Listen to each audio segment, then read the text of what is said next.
Now that we have the president-elect Donald Trump, let's talk about what this means for home buyers and sellers. Republicans will now have the White House, the Senate, and the House of Representatives. Let's talk about some economic policies that might get passed, immigration reform, and tariffs.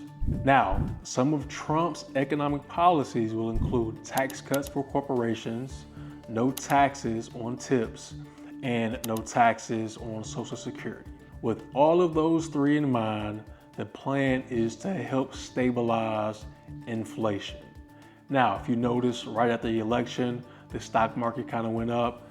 This is because, it's a good sign for corporations. They like what they hear from Trump and his administration.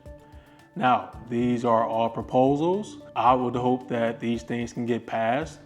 And let's keep in mind, the Federal Reserve, they already have plans to reduce interest rates. So if you wrap all of this together, this could help stabilize the economy now that workers could have more disposable income. However, this could create more demand. So in my opinion, I believe it could be a wash. I don't foresee the cost for goods and services coming down.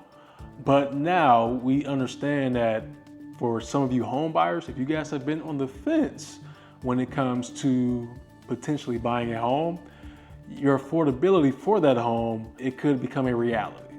So I wouldn't get my hopes too high in regards to the cost of goods and services coming down. However, we could see some stability going into 2025, and with the Federal Reserve already planning to reduce interest rates, this could boost some affordability for you home buyers that are currently on the fence. Next, tariffs and Trump's 10% tax. Let's talk about what a tariff is. A tariff is a tax based on products that are imported from foreign countries. The purpose of a tariff is to make foreign products more expensive with the hopes of promoting domestic production. Did you know that 97% of the clothes that we purchase, they are not made in America? In fact, it's still cheaper for our clothes that we wear to be made in other countries such as Vietnam, India, and Bangladesh. If you guys didn't know, some of those employees, they only make 87 cents an hour, which is crazy. In addition to the low-cost labor, those countries have less regulation than we have here in America when it comes to waste disposal, environmental concerns, and air pollution. In my opinion, tariffs, they rarely promote domestic production. Sometimes politicians, what they do is they scream tariff, tariff, tariff, but rarely does it promote domestic production in order to create more jobs here in America. So for example, if you take a company like Toyota, which is a Japanese company, what the hopes of a tariff is, let's have Toyota create more production plants here in America just so we can create more US jobs. Overall, this idea just makes vehicles more expensive. I'll give you another example. Let's take Walmart. Did you know that 70% of the products in Walmart, they are from foreign countries, where only 30% were produced here in America? So you might be asking yourself, so who pays the tariff? The corporations that actually import the goods, they pay the tariff, the tax. But guess what? You might be thinking this. The tariff just gets passed on to the consumer, which is going to rise the cost of products and goods. And when these corporations have to pay that tax, it's simply going to the US Treasury. So in a nutshell, if Trump's tariff tax, if they were to implement this, this is just going to add to the inflation, and it will cost of goods to rise because the tariff, the corporations actually pay it, not the foreign country. Immigration reform. Trump and his administration, they have a plan for strict immigration protocols and mass deportation. Man, I'll be curious to see how this pans out. But with his plan on having mass deportation come into play, this will have a negative effect on the real estate development and construction industry. And here's why. 1/3 of construction workers are foreign-born workers. And if there's no plan to replace this cheap labor, these construction companies will no longer be profitable, and this will increase the cost that contractors will have for projects.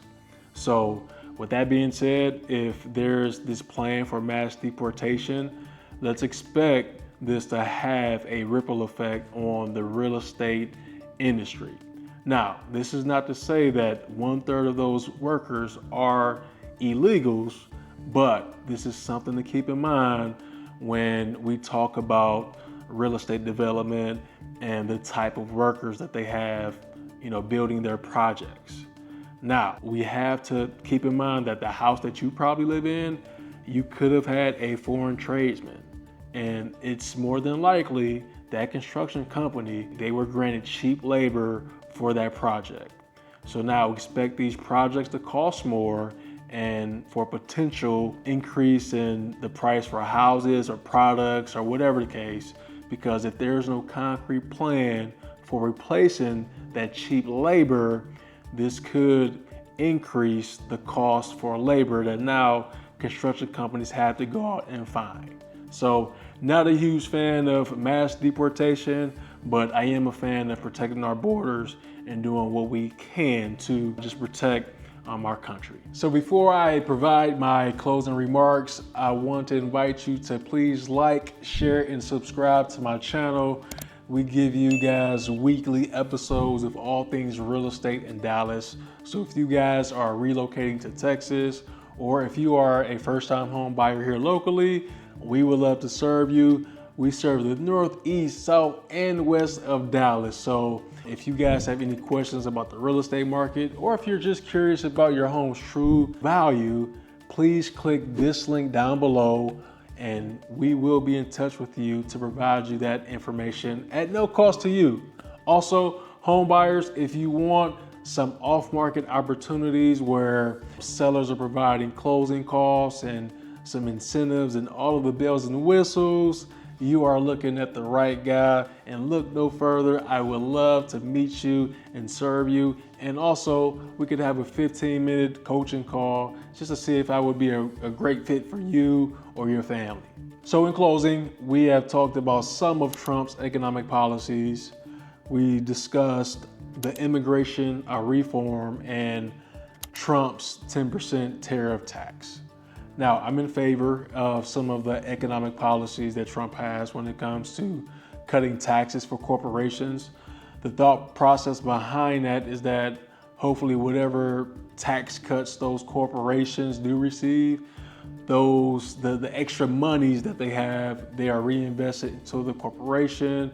Hopefully it can create more jobs, and those funds are allocated in the necessary areas in order for those corporations to continue to thrive and invest into their employees. So that's a good thing.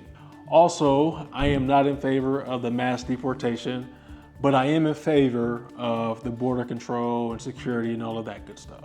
So, but not a huge fan of mass deportation and just the negative effects that it could bring to the residential and commercial real estate market. And also Trump's 10% tariff. I believe in a perfect world, if those were to be enforced on the corporations, it's just really going to cause those corporations to reinforce that onto consumers. And those taxes, they don't come from the foreign countries. Really, the corporations, they will be responsible for importing those foreign goods. So just please keep that in mind. So what does this mean for you as a home buyer, home seller? If Trump is successful with his economic policies, which most of the corporations they're in favor of, it's a great sign. More buyers are going to have more income, more disposable income, and this is going to help with, home affordability. It's a good sign. Also for sellers, it's a good sign for you. You'll have more eyeballs on your investment, and you'll have more potential buyers who can now afford your home. There's already talks with the Federal Reserve and them decreasing mortgage rates. So this could help some buyer affordability. I don't think we'll see too many changes in the real estate market for 2025.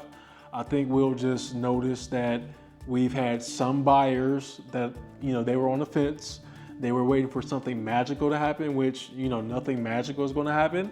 But, maybe they'll be fatigued. Maybe they'll consider jumping into home ownership as a result of, just waiting for so long, being tired of renting, being tired of their landlord and the landlord increasing their rent.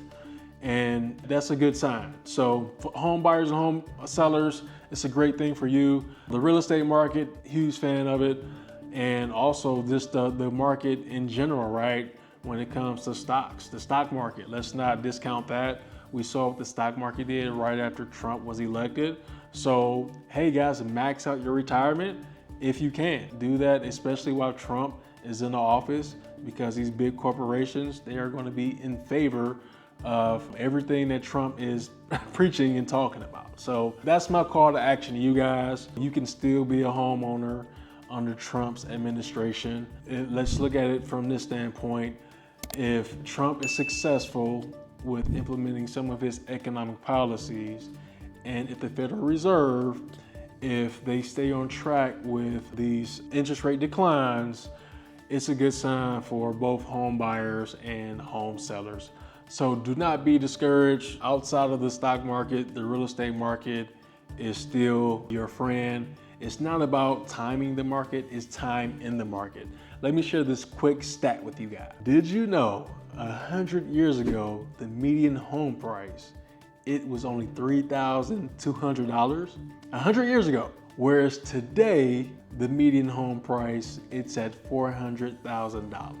With that being said, appreciation will always be there for the real estate market.